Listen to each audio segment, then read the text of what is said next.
And thanks to everyone else for joining in and for taking 10 minutes out of your day to share some ideas about making virtual innovation happen better, just a little bit closer to the joy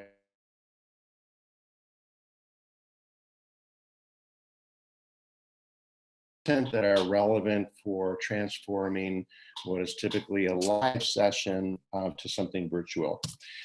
But as we start a lot of our sessions, I just wanted to take 30 seconds even to pause, to transition from whatever you were doing before to whatever we're going to do now. Just 30 seconds to breathe in,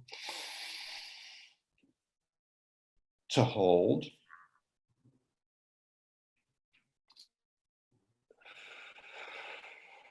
and to let out and just kind of recognize the moment, because mindfulness and being mindful and being present is in innovation in the physical sense and also in the virtual sense. So with virtual innovation, our goal overall is to inspire imagination and co-creation and progress that leads to mindful growth. That's what my company does. What I will share with you in just a moment is in this book,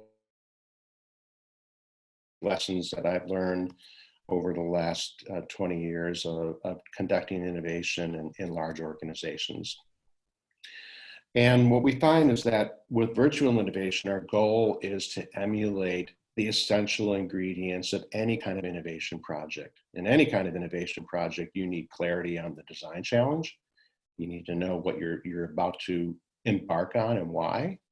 You need heightened sensory stimulation. You've probably experienced either food or music or dancing or maybe sights or smells or some type of interaction that's fun that kind of brings your mind to a different place than where it was before, to sort of signal that you're in an innovation session. It's also another essential ingredient is the ability to perceive alternative realities and the courage to move towards those visions. Like, how do you know what is the alternative to the current reality, what you're trying to change? And then another essential ingredient is the synchronicity of the collective consciousness, the kind of shared energy in the room,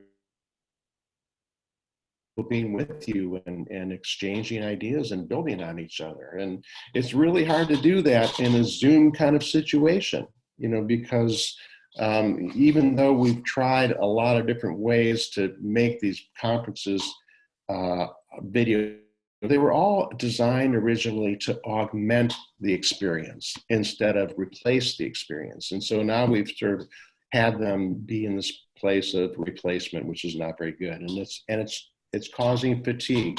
There's studies, for example, at Columbia City, that people they're seeing noticeable changes in the ability to pay attention. They're seeing fatigue.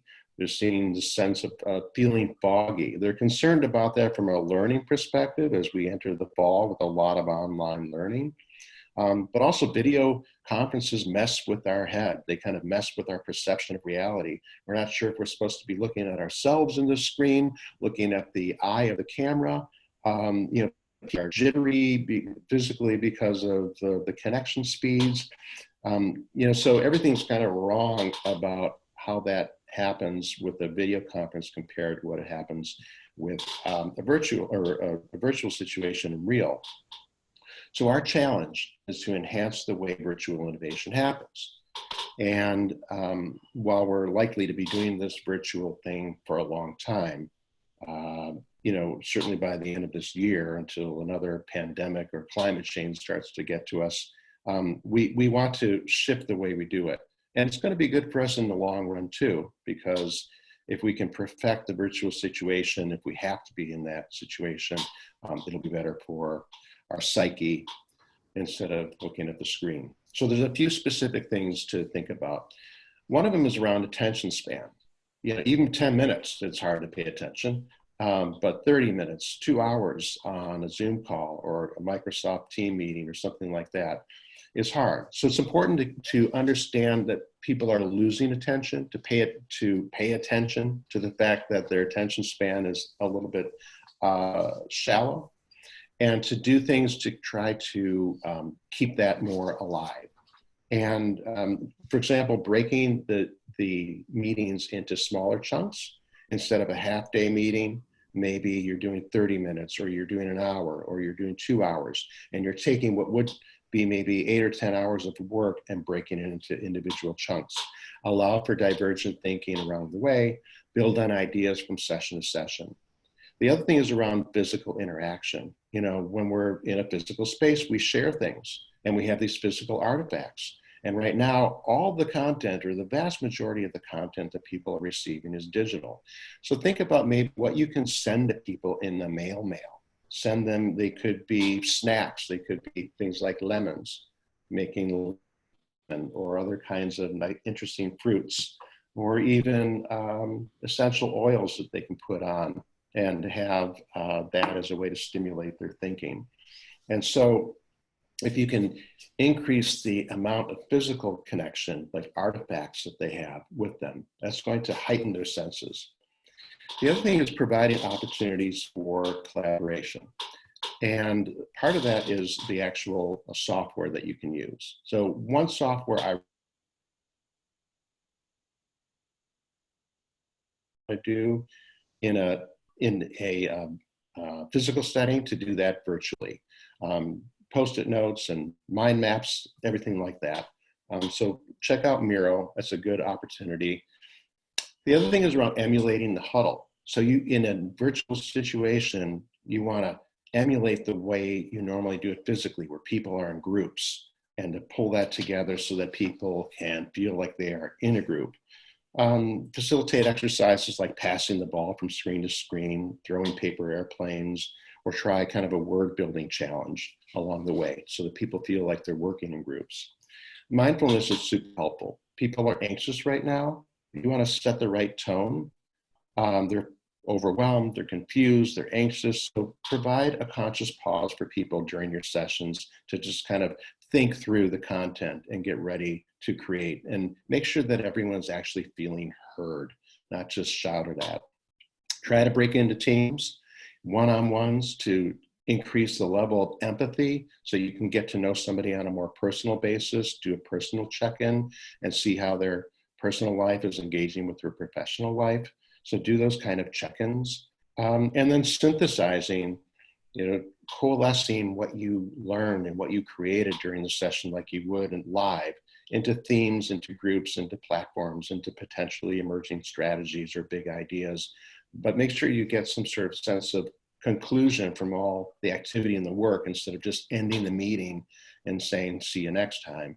Synthesize into themes that are meaningful so people feel like their time was well worth it. And then facilitate the space between.